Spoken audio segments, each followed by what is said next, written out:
Vamos a escuchar la palabra de Dios. Está buenísima la palabra de hoy. Mundial. Mundial. Te digo una cosa, mundial. Relevante. O sea, preciosa. El tema de hoy se llama así: crisis. Aprenda, gestione y gane. Entonces tenemos que redefinir la palabra crisis, aprender, gestionar y ganar. ¿Y están listos?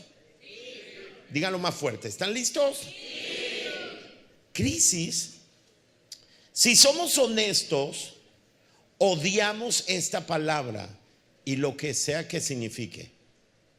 Cuando pensamos en ella, cuando pensamos en la palabra crisis, pensamos en una enemiga y una ladrona de nuestras vidas, ladrona de nuestra familia, de nuestras empresas, de nuestros sueños, de nuestra paz y nuestra seguridad. Cuando escuchamos la palabra crisis, nos da urticaria, no nos emociona. Pero ¿es realmente la crisis una enemiga y ladrona de lo que hemos construido y amamos? ¿Realmente la crisis es una ladrona, es una enemiga? ¿Ese es el concepto correcto que Dios espera de nosotros cuando pensamos en una crisis?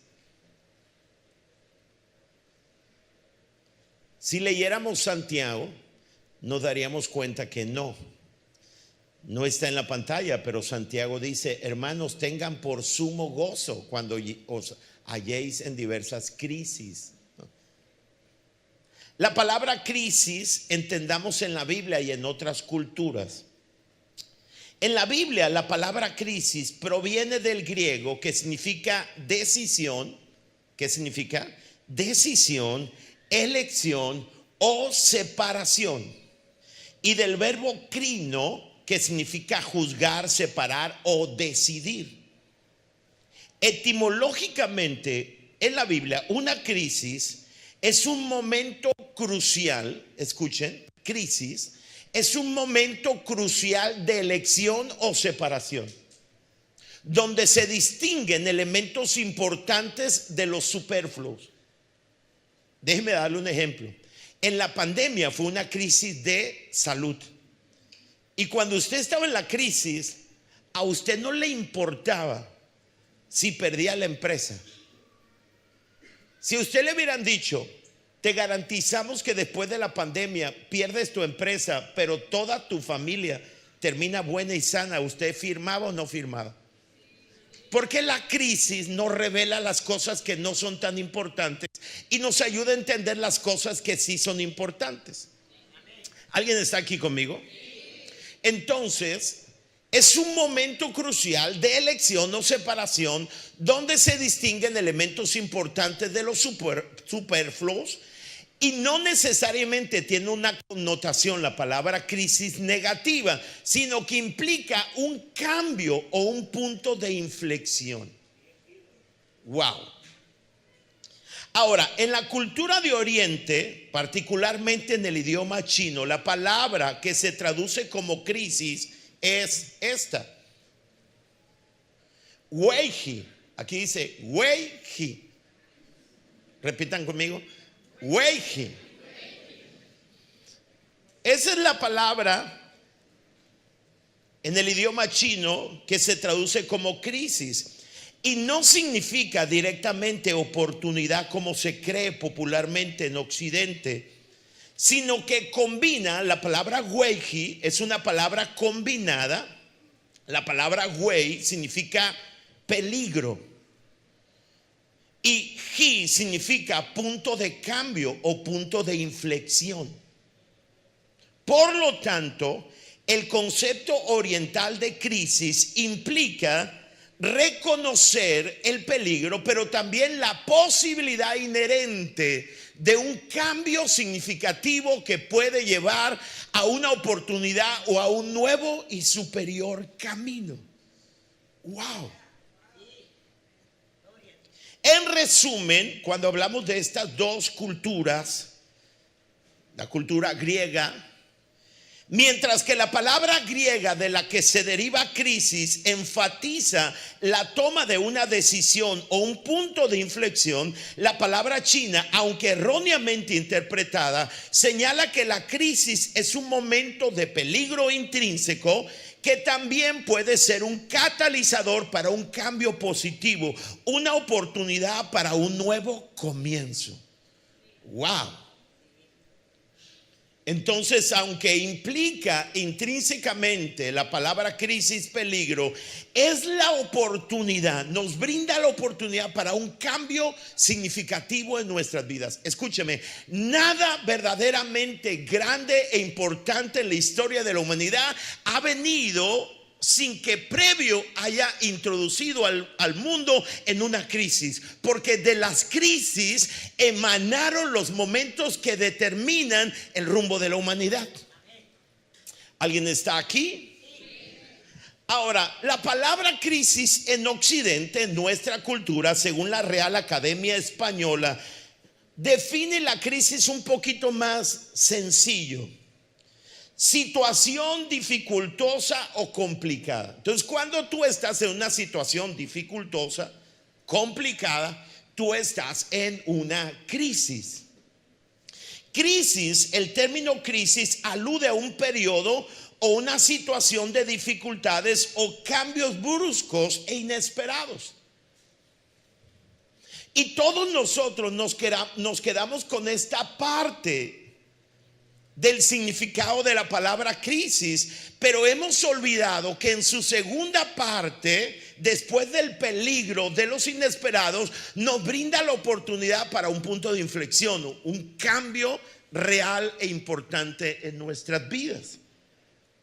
¿Alguien está aquí conmigo? Entonces, lo primero que necesitamos hacer es redefinir la palabra crisis y dejar de pensar que la crisis es un ladrón o una ladrona, y entender que la crisis, aunque nos mete en un momento difícil, nos brinda la oportunidad para un cambio radical, para un crecimiento en nuestras vidas. Y debo decirte que no habrá realmente un crecimiento significativo en tu vida sin antes haber pasado por la crisis.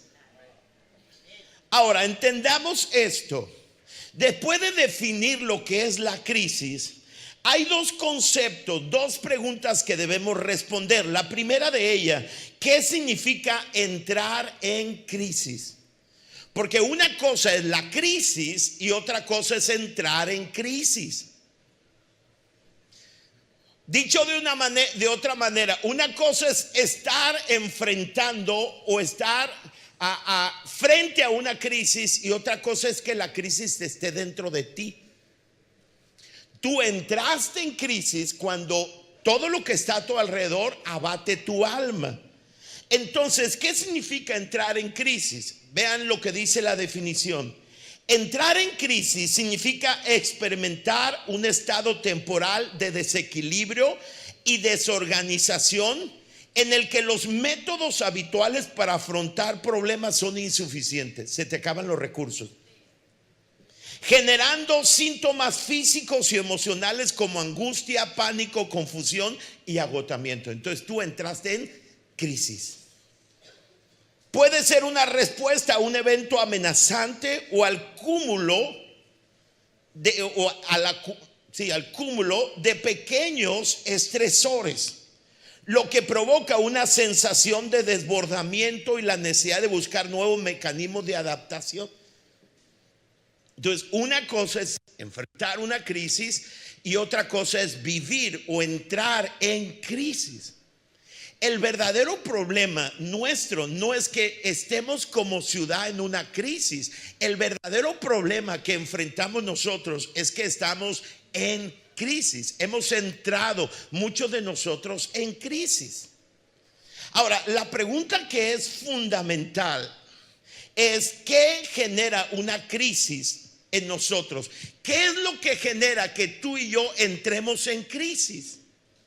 Regularmente nosotros pensamos, antes de poner la definición, por favor, regularmente nosotros culpamos la crisis Hacemos responsable la crisis. Es ella la responsable de haber entrado en crisis. ¿Cuántas veces tú y yo hemos dicho cosas que dañan a las personas y luego nos justificamos y decimos, discúlpame, no quise decir esto, es que he estado pasando una semana muy complicada, se han acumulado ciertas circunstancias y ahora eso provocó que yo dijera lo que no quería decir?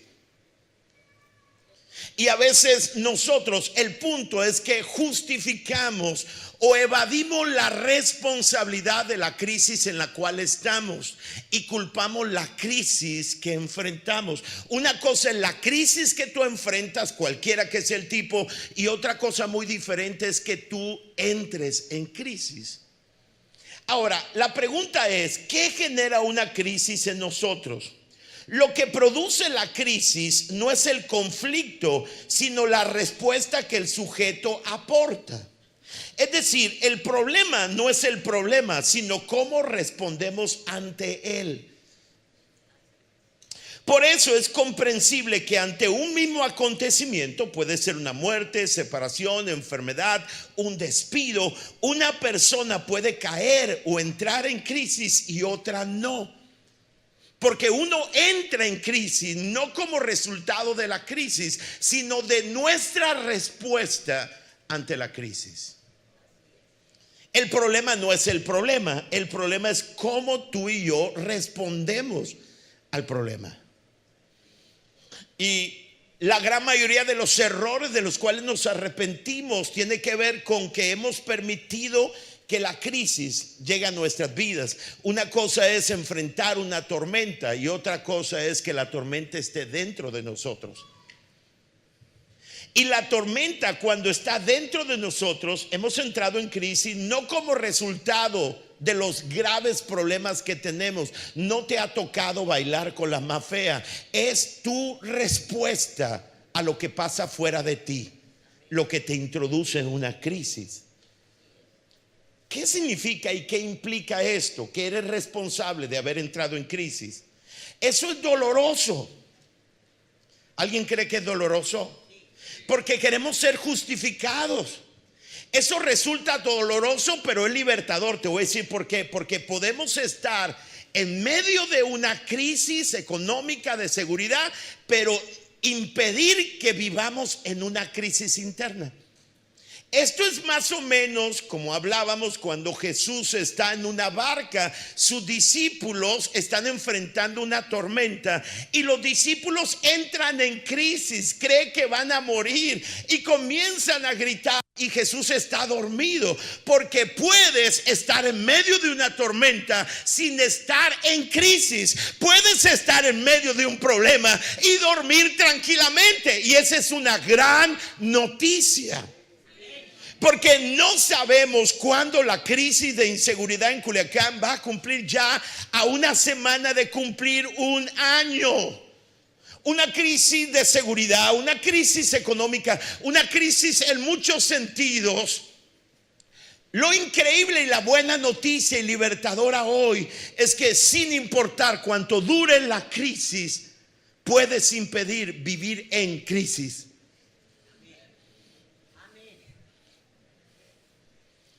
El punto es que si tú permites que la crisis entre dentro de ti, vas a estar dentro de casa, pero vas a estar ausente.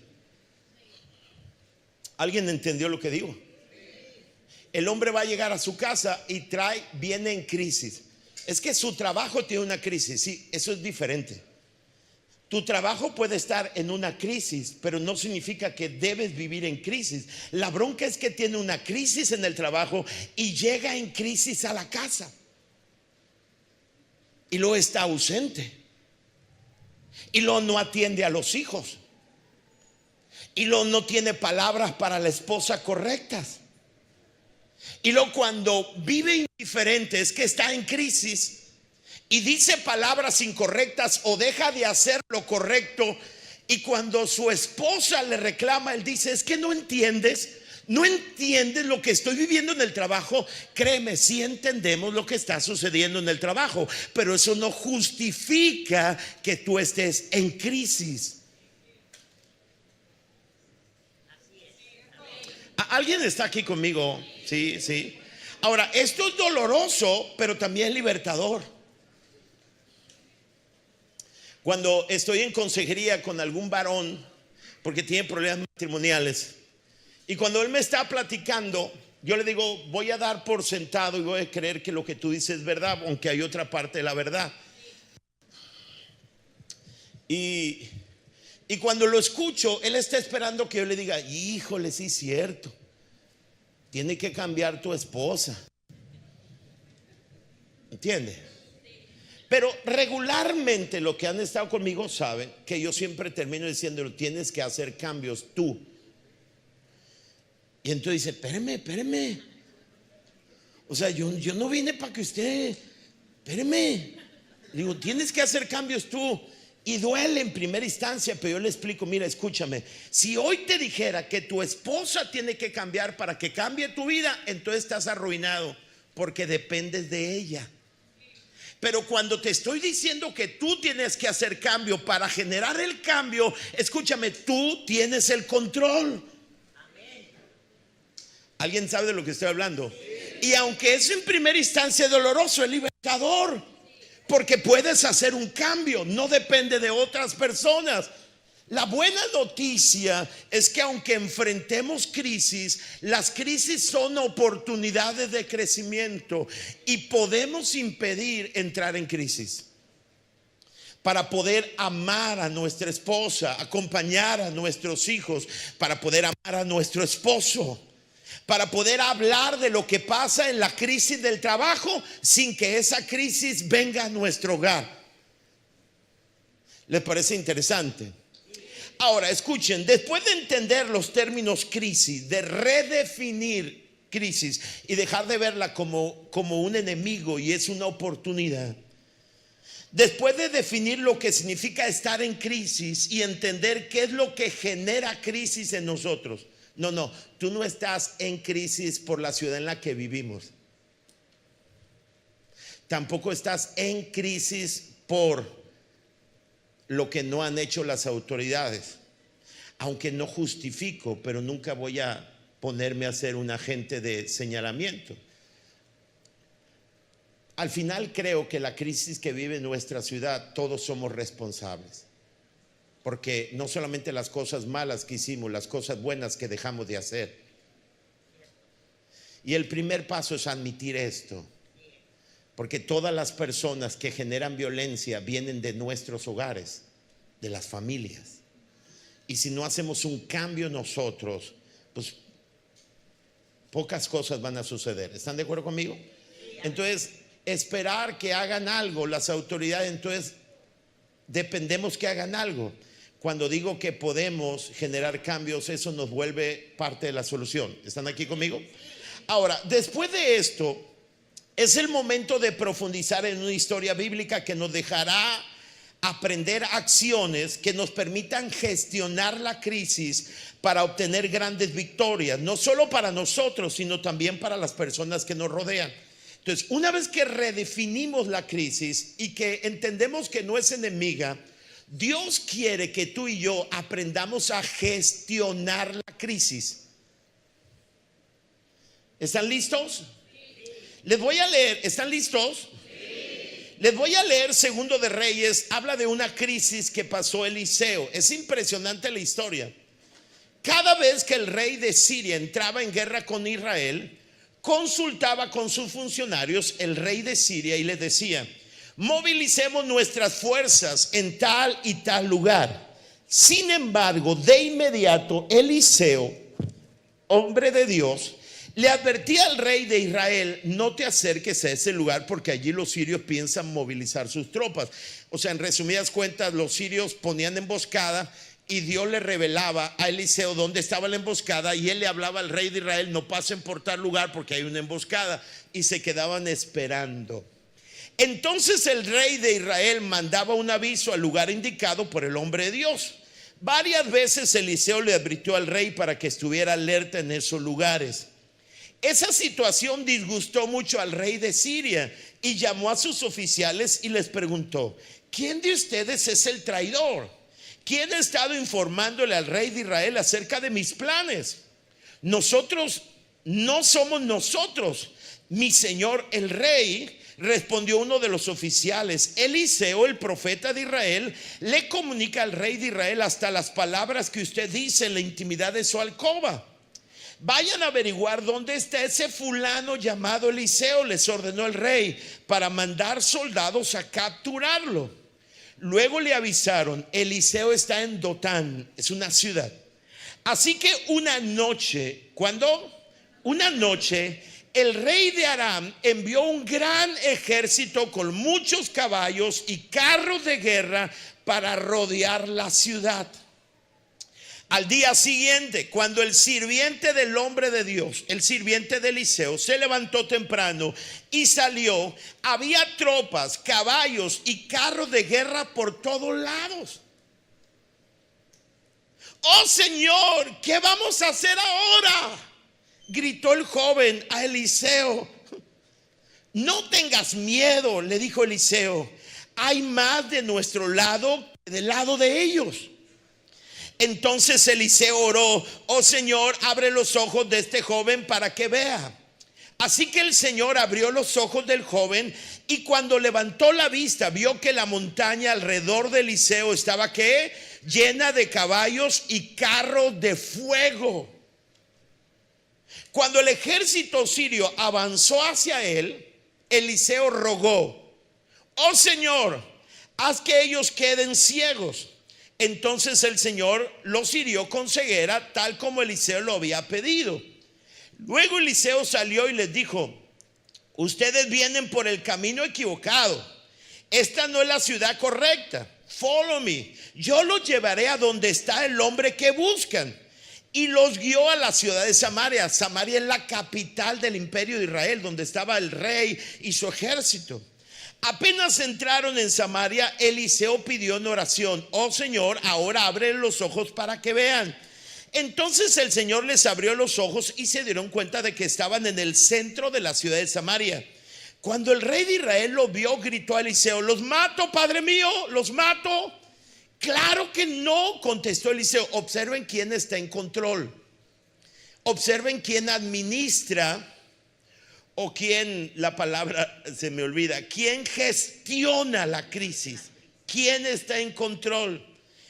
Los mato. Entonces le contestó Eliseo: claro que no. ¿Acaso matamos a los prisioneros de guerra?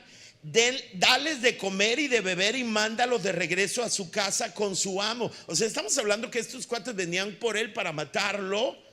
Al último, Eliseo toma el control de la crisis, los introduce y manda al rey que les dé de comer. Entonces el rey hizo un gran banquete. ¿Cómo lo hizo? Gran banquete para ellos, y luego los mandó de regreso a su amo. Después de este incidente, de esta crisis, los saqueadores arameos se mantuvieron lejos de la tierra de Israel. Wow. ¿Te acuerdas que Jesucristo dice: si tu enemigo tiene hambre, dale de comer? Jesucristo no nos manda a pagar ojo por ojo, sino bendecir. Es muy sabio la decisión de Eliseo, porque si Eliseo hubiera matado ese ejército tendría hijos que se llenarían de rencor, de odio, y se levantarían para venir y atacar a Israel. ¿Está de acuerdo conmigo? No hay una inspiración más grande que el odio, el rencor. Pero cuando él los perdonó, les dio de comer, les dio un banquete, se fueron y dijeron: con Israel no nos metamos, su Dios es poderoso. ¿Alguien puede darle un aplauso a Dios? Por eso, si hay alguien en la vida que te ha puesto trampa, no le pagues como él quiso hacer contigo. Invítalo a comer y bendícelo. Ahora, cuando vemos esta situación de crisis, encontramos algunas acciones que nos van a ayudar a gestionar la crisis y ganar. Ahora, la crisis, si es bien gestionada, tú vas a avanzar. Va a ser un punto de inflexión en tu vida. Si sabes gestionar la crisis, escúchame, será la oportunidad de tu vida para ganar. Si no sabes gestionar la crisis, después de la crisis te vas a hundir. Pero no fue la crisis, fue tu falta de sabiduría para abordar crisis. ¿Alguien está de acuerdo conmigo? Ninguna crisis ha acabado con una empresa. Ninguna crisis ha acabado con un matrimonio. Es la gestión insensata de la crisis lo que acaba con empresas, familias y vidas. La crisis te brinda la oportunidad para reinventarte y para ganar. Si no, pregúntenle a las empresas de paquetería después o durante la crisis de pandemia. Ahora, aquí están algunas acciones. ¿Alguien quiere aprender a gestionar crisis y ganar? Levanta la mano. Para ustedes tengo una palabra. Número 1, acción número 1. Elige tu actitud ante la crisis. Tú no puedes controlar las circunstancias de la vida, pero puedes escoger cómo vas a reaccionar, cómo vas a responder, y eso hace toda la diferencia. Escúchame, cuando te levantas cada mañana como Eliseo, tú no sabes lo que va a pasar durante el día, pero sí puedes determinar, no determinas lo que va a pasar, pero sí puedes determinar con qué actitud vas a vivir cada día.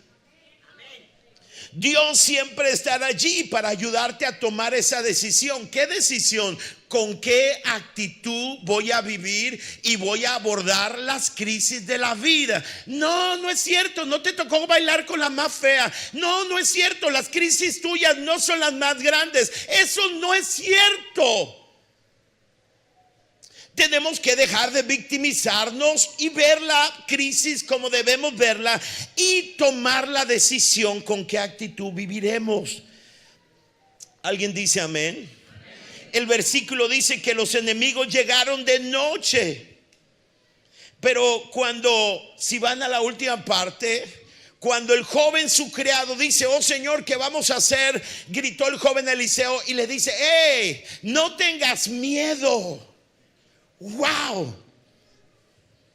En el Salmo 27 la Biblia dice: el Señor es mi luz y mi salvación. Entonces, ¿por qué habría de temer? El Señor es mi fortaleza y me protege del peligro. Entonces, ¿por qué habría de temblar?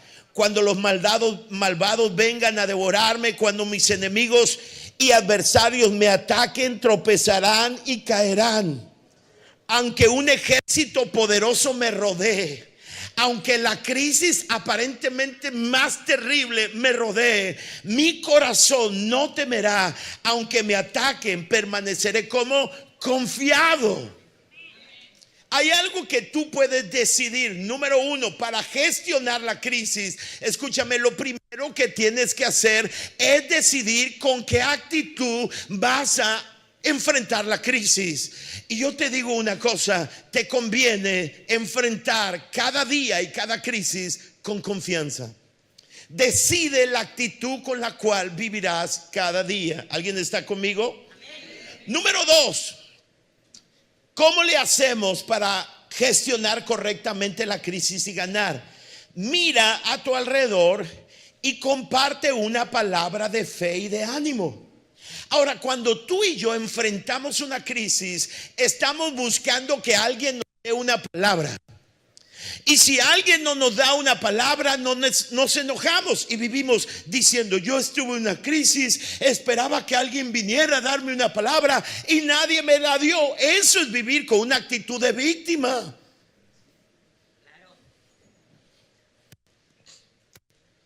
Hay algo interesante: cuando esos hombres venían por la cabeza de Eliseo y cuando su siervo está asustado, vean lo que dice la Biblia. La Biblia dice que Eliseo le dijo a él: no tengas miedo.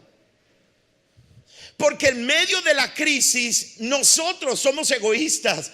Queremos una palabra, conviértete en un dador de palabra de vida en medio de la crisis. No eres el único que está en crisis. Entonces puedes abrir tus ojos, porque cuando tú bendices a alguien, Dios va a bendecir tu vida. Bendiciendo te bendeciré. Y tenemos que aceptar, escúchame, que cuando estamos en crisis, estamos buscando que alguien nos ayude, por igual de ponernos a ayudar a otros. Interpreto su silencio, Sé que su silencio me está diciendo: tiene toda la razón, le está pegando duro a mi vecino.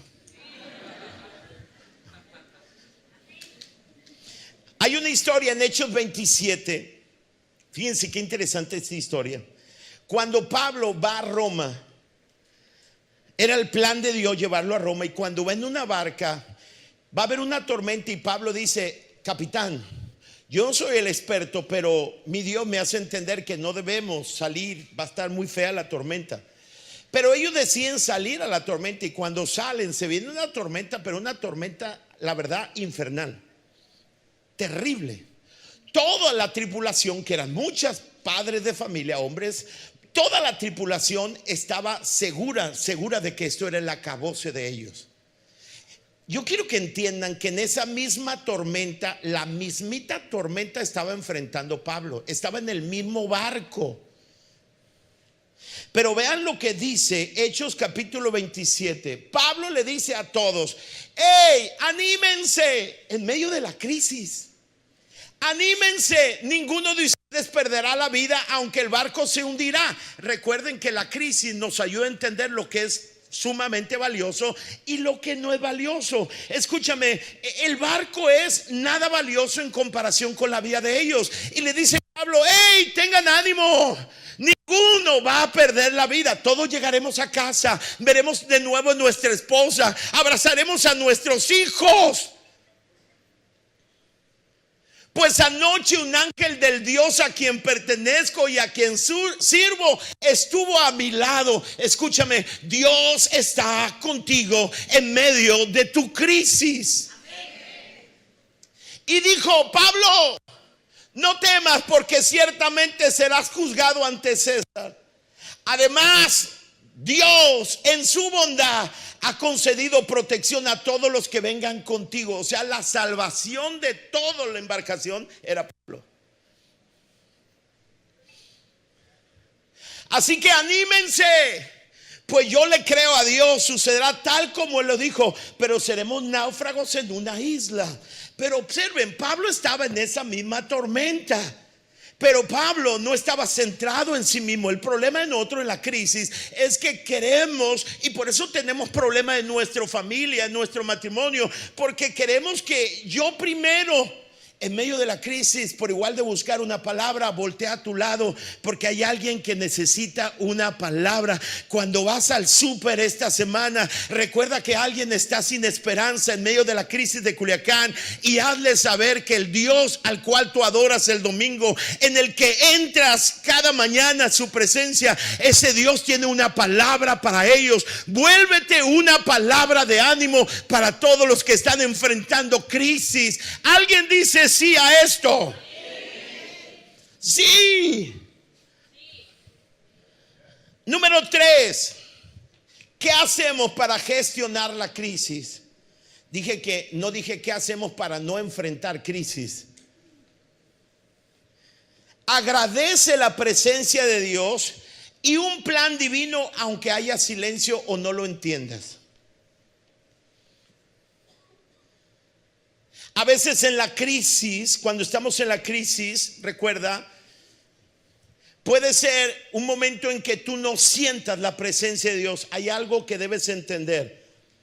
Dios nunca prometió que siempre sentirás su presencia. Lo que Dios prometió es que siempre estará contigo, aunque no lo sientas.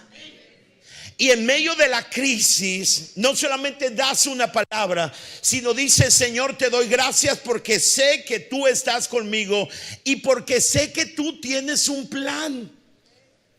Ninguna crisis a tu vida tiene despropósito. ¿Cómo la ves? Usted debería decir amén y ponerse de pie a aplaudir. Espero que un día lo entienda. Ninguna crisis en tu vida tiene despropósito. Y siempre el beneficiario de tus crisis serás tú y las personas que están a tu alrededor. Jeremías dice: yo sé, dice Dios, los planes que tengo para ti, planes de bien y no de mal, para forjar un futuro y una esperanza. Créeme, aunque no entiendas lo que está pasando, Dios está contigo y tiene un plan. La verdad no entiendo lo que está pasando, pero levanto mis manos en fe y le doy gracias a Dios por su presencia y por su plan. Disculpe, estoy emocionado. La Biblia dice que a los que aman a Dios, todas las cosas cooperan para bien. Toda crisis coopera para bien. En ningún momento en la crisis de mi ciudad he permitido que la crisis entre a mi vida, porque sé muy bien que Dios está conmigo y Él tiene un plan. ¿Lo entiendo? No. Pero sé que tiene un plan. Acción número 4. Casi voy de bajada. Son solamente 16. No es cierto. Estoy jugando. Acción 4. En medio de la crisis, abre tus ojos para ver a Dios en medio de la crisis. ¿Abre qué? Tus ojos. Vean lo que dice la Biblia. Entonces Eliseo oró: oh Señor, abre los ojos de este joven para que vea. Eliseo en medio de la crisis sabía que Dios estaba con él y sabía los recursos, pero había un hombre que era su responsabilidad. Y le dice: Señor, abre los ojos para que vea. Así que el Señor abrió los ojos del joven, y cuando levantó la vista vio que la montaña alrededor de Eliseo estaba llena de caballos y carros de fuego. Fíjate cómo dice otra traducción. Entonces Eliseo oró: oh Dios, abre sus ojos y que vea. Los ojos del joven se abrieron y vio. Escuchen lo que vio: una maravilla. A ver, por favor, digan conmigo: una maravilla. Tiene signos de admiración, ¿no? Signos de admiración. Dice la Biblia: y los ojos del joven se abrieron y vio una maravilla. Pero esa maravilla es en medio de la crisis. Que Dios abra tus ojos, mis ojos, para ver maravillas en medio de la crisis. Alguien dice sí a esta verdad.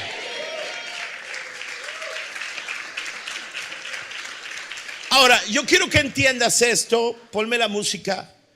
Si observas, antes de que Eliseo orara por solución a su crisis, oró por ver a Dios en medio de su crisis. ¿Sabe cuál es el problema nuestro? Que cuando estamos en crisis, oramos para que Dios nos saque de la crisis.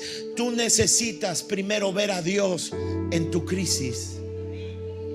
La oración más importante de un creyente y un hombre o una mujer madura no es: Señor, ¿qué te pasa? La oración más importante no es: sácame con urgencia. La oración más importante es: permíteme verte en medio de mi crisis. ¿Se acuerdan de Pablo?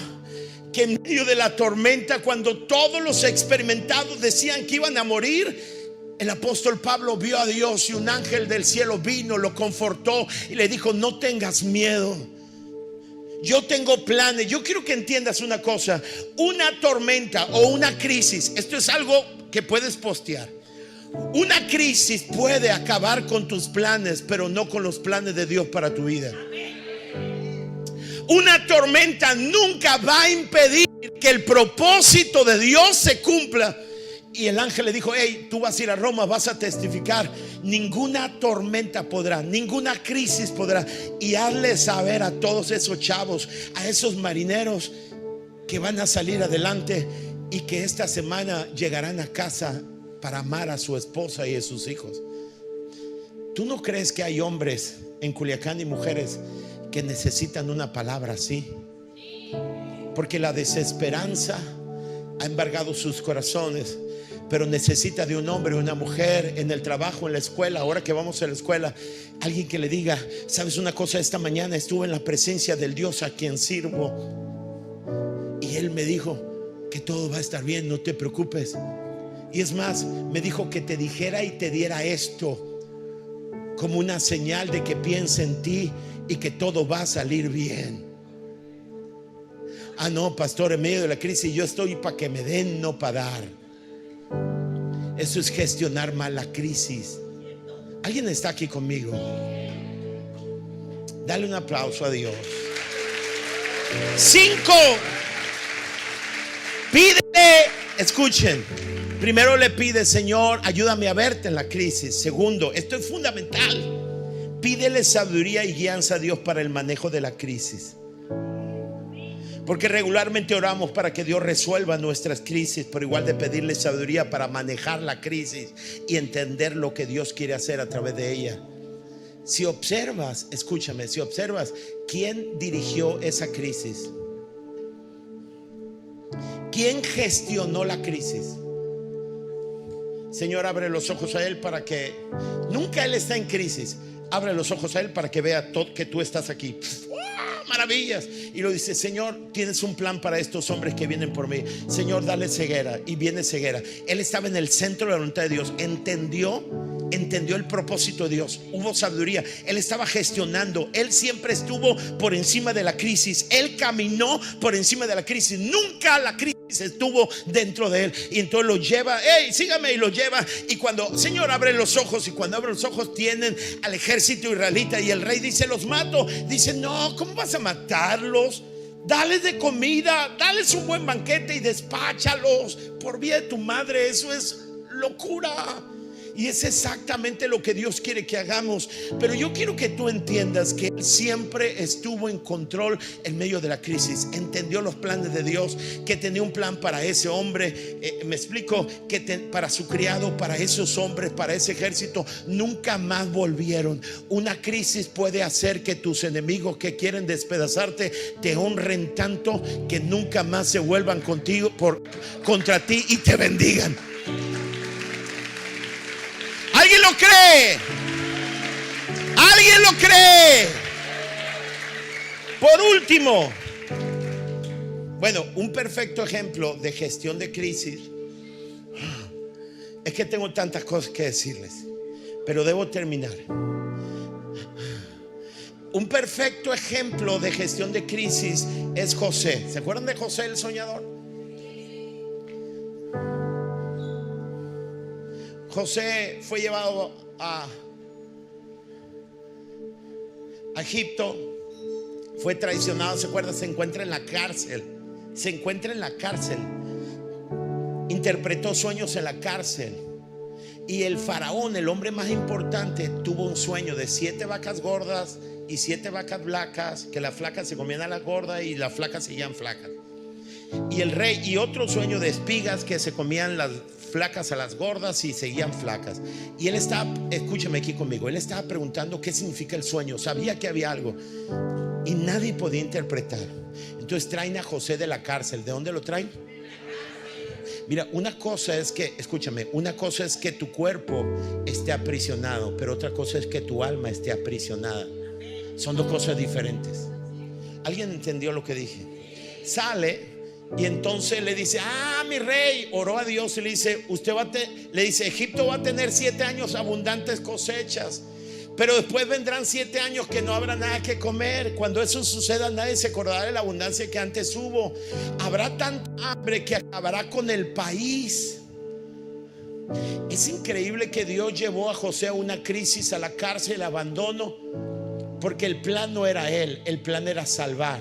¿Saben qué significa José? Viene del mismo raíz de Jesús, salvación. Dios quería, esta crisis pudo haber acabado la humanidad, pero Dios le revela el sueño. Su majestad tuvo el mismo sueño de forma distinta, y eso significa que Dios ha decidido hacerlo. Lo va a hacer muy pronto. Vean lo que dice adelante: yo le sugiero a su majestad, esto me encanta, gestión de crisis, que busque a alguien muy sabio e inteligente, gordito, guapo y que ande de negro. Amén, hija. Y que lo ponga a cargo del país. También le sugiero que nombre gente que se encargue de recoger la 5ª parte. O sea, él está dando un plan. Eso se llama gestión de crisis. Y que recojan y esto y que el otro y para allá y dale para adelante, porque ya no tengo tiempo. Léanlo ustedes. Dale para adelante otra vez. El rey y sus consejeros estuvieron de acuerdo con el plan de José era bueno. Él tenía un plan, gestión de crisis. No es tu crisis lo que te hunde, sino no tener sabiduría para hacer gestión de crisis. Y el rey les comentó a todos sus consejeros: en ningún lado vamos a encontrar a nadie más inteligente que este chico moreno. Por eso le dijo a José: Dios te ha dado a conocer todo esto. Y eso quiere decir que no hay nadie tan sabio, tan inteligente y tan guapo como tú. Eso es lo que Dios quiere que piensen de ti en tu trabajo. Eso es lo que Dios quiere que piensen de ti en tu escuela, donde sea que tú estás. Cuando la gente entra en crisis, tú tienes que pedirle a Dios sabiduría para ser alguien que puede administrar la crisis. No para ganar Él, para que el pueblo gane, porque Él salvó. Al final le dan el puesto número 2. Dice el rey: solamente yo estoy por encima de ti. Y le puso el anillo y le dio autoridad. La crisis, cuando es gestionada, te lleva a posiciones importantes. Y esa es la voluntad de Dios. ¿Alguien puede darle un aplauso a la palabra de Dios?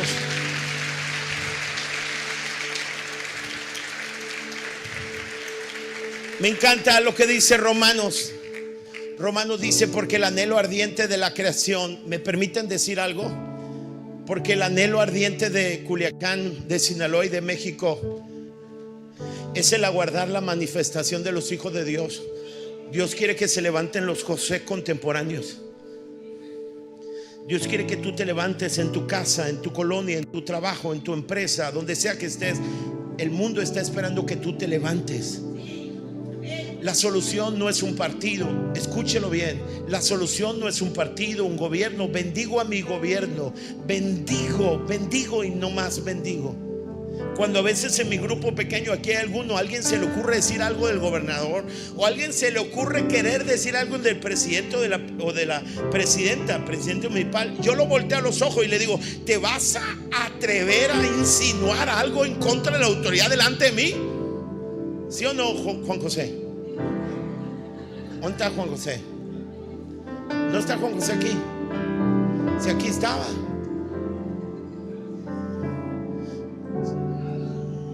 Allá. ¿Sí o no? ¿Te vas a atrever a decir algo en contra de la autoridad frente a mí para sacarte de una patada de aquí? ¿Sí o no, Juan José? Que eso le digo a los hombres. ¿Va que sí? Grítalo. Sí. Yo bendigo, pero ningún gobierno es la respuesta. La respuesta única de nuestra ciudad es la iglesia. Somos tú y yo, somos la respuesta. Tenemos que aprender. Esa palabra me encanta: gestionar la crisis para que gane. Y déjeme terminar la última acción. ¿La quieren escuchar o ahí la dejamos? Si la quieren escuchar, levanta la mano los que quieren escucharla. Gracias, muy amables. Acción número 6: gana para Dios aquellos que te miran brillar en medio de la crisis. Escúchame. ¿Sabes dónde brillas con mayor esplendor tú? En medio de la crisis. Porque el mundo no dice: oye, tú ni tienes problema ahora que vas a la iglesia, pues yo quiero ir a la iglesia. Eso no es cierto, ya sé nunca no es cierto, ¿eh?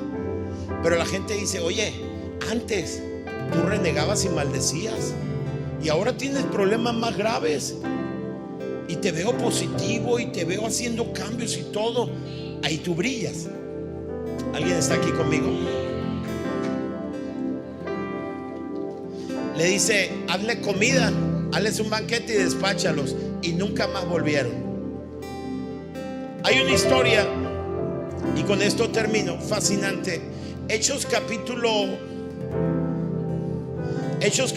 16. Pablo y Silas están en una crisis tremenda. Te la resumo: les pegaron una pela. Digan conmigo: una pela.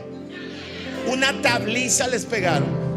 Los metieron a la cárcel de más abajo. Las aguas negras le llegaban a los lomos. Estaban encadenados de pies y manos. Les habían dado una golpiza. Y a la medianoche un montón de presos los oías. La pregunta es: ¿cómo gestionas tu crisis? ¿Sabes cómo se gestiona la crisis? ¿Cómo hablas en medio de la crisis? Dios les dijo: vayan para allá. Ellos van para allá, libertan a una mujer, los acusan, les pega una tabliza. A medianoche están en la cárcel. La pregunta es: ¿cómo gestionas tu crisis? Y dice la Biblia que a la medianoche, cuando las heridas duelen más, comenzaron a cantar Pablo y Silas. Todos los presos decían: ¿qué ondas estos cuates? Eso se llama gestión de crisis. ¿Alguien entiende lo que hablo? Y dice la Biblia que como hubo una gestión correcta de crisis, el lugar donde estaban tembló, la cárcel tembló, se abrieron las puertas, cayeron cadenas, todo mundo, cadenas. Pero vean lo que dice: cuando el carcelero despertó y vio abiertas las puertas de la cárcel, sacó su espada y estaba a punto de matarse. Chequen.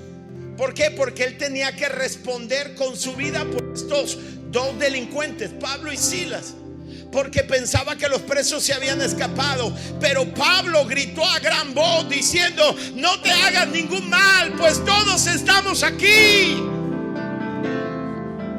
O sea, me lo dice, o sea, uno dice: ¿guachas? Decían los cholos de mi tiempo: ¿guachas esto? ¿Alguien guacha eso?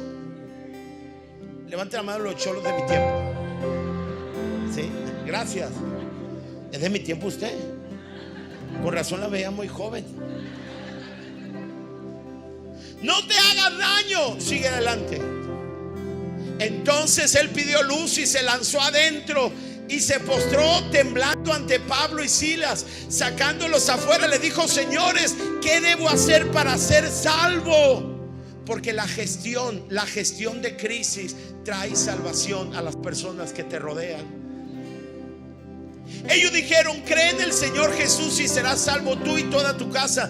Y le hablaron la palabra del Señor a él y a todos los que estaban en su casa. Y todos los presos ahí estaban. Ningún preso se fue.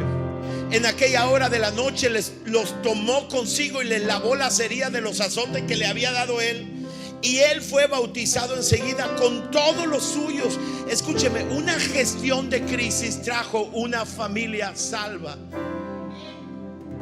Porque tu crisis posiblemente no se trata, Dios permite una crisis en tu vida porque no se trata de ti, se trata de los que están a tu alrededor.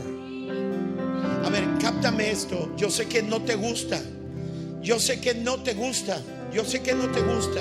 Escúchame, quizá la crisis que tú estás enfrentando hoy, Dios la permite, no la creó, la permite porque quiere enseñar algo a las personas que están a tu alrededor. Tiene que ver con ellos, no contigo. Dices: ¿pero por qué? Pablo nunca dijo: a mí me pegaron unos azotes. No, él dijo: ahora entiendo que la crisis tenía que ver con él. Y tú dices: ¿pero por qué? Porque alguien entró en crisis para salvarte a ti. ¿Alguien entiende eso? Y lo increíble de todo, que la crisis terminó en salvación de una familia. Los primeros miembros de la iglesia de Filipo fueron un ladrón. Escuchen nomás, perdón, no un ladrón, un carcelero, su familia y un montón de delincuentes.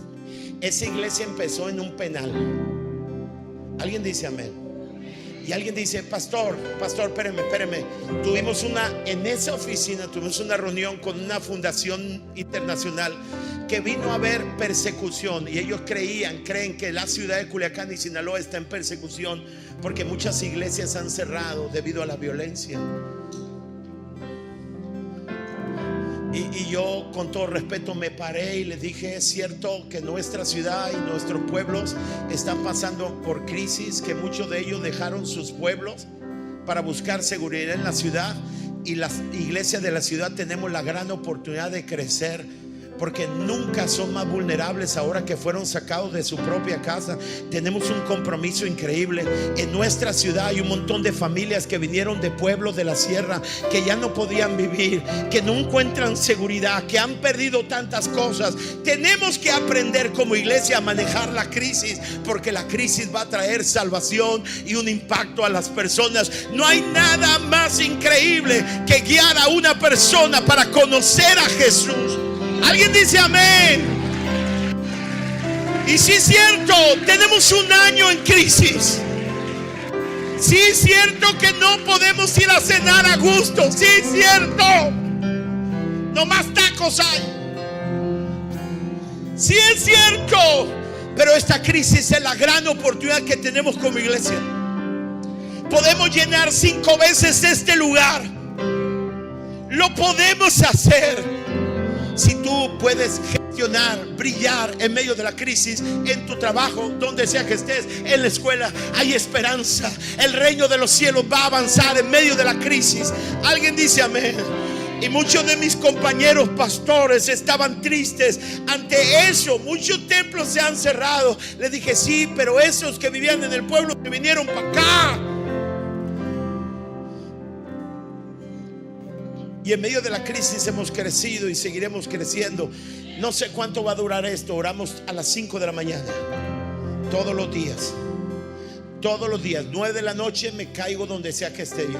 5 de la mañana me levanto a orar todos los días. Yo sé muy bien que en medio de la crisis, si aprendemos a gestionarla, la luz de Dios brillará en nuestra ciudad. Puedes ponerte de pie, darle un aplauso fuerte a Dios. Y ya terminé.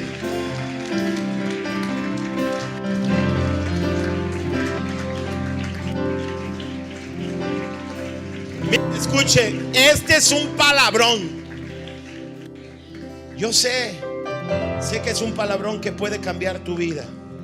Dios quiere ayudarte a gestionar tu crisis. Por igual de llorar y tener lástima de ti, mejor busca a Dios en medio de tu crisis y comienza a darle una palabra al que está a tu lado. Y conviértete en un factor de cambio en la ciudad. Alguien dice amén. Alguien acepta ese desafío. Alguien acepta el desafío de dejar de quejarse y ser proactivo. A ver, levanta la mano. No necesitas ser cristiano ni venir a la iglesia. ¿Quieres ser proactivo? ¿Sí? Ok. Levanta tus manos ahí donde tú estás y dile, Señor, ayúdanos. Ayúdanos, Señor, a entender que la crisis es una oportunidad.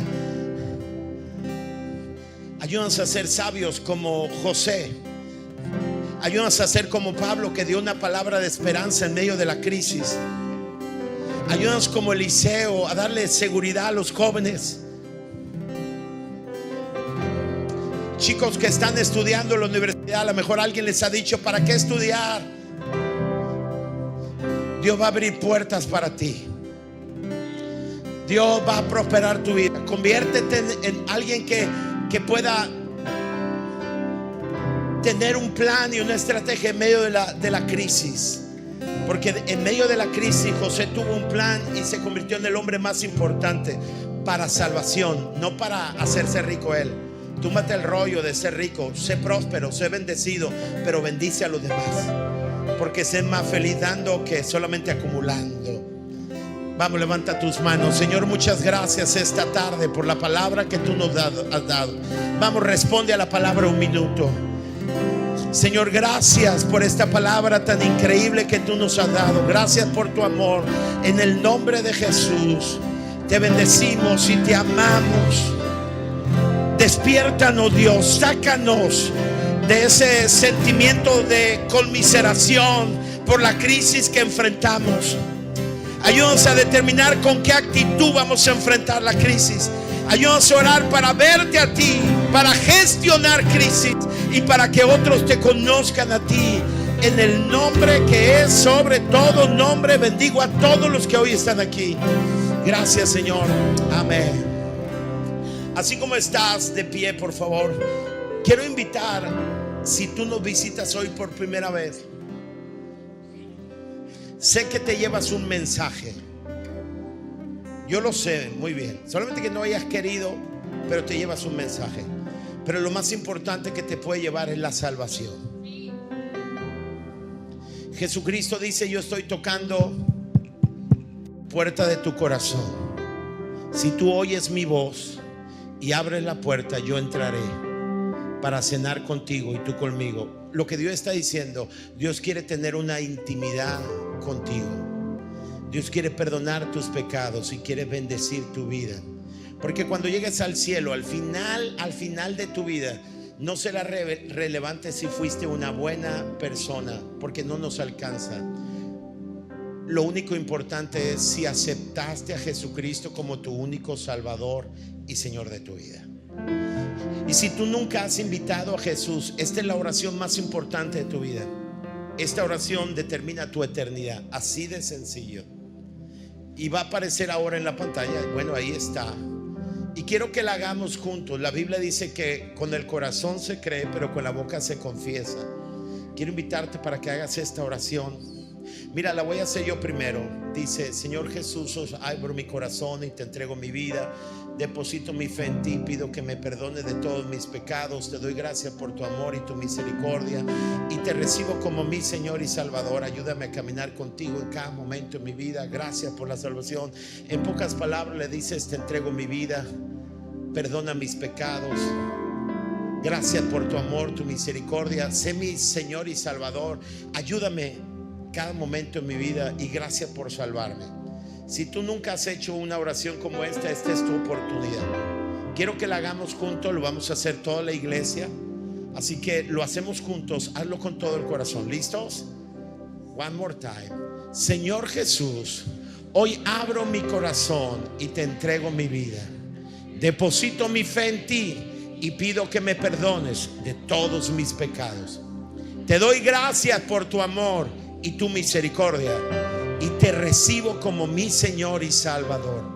Ayúdame a caminar contigo en cada momento de mi vida. Gracias por la salvación, en el nombre de Jesús. Amén. Dale un aplauso fuerte a Dios.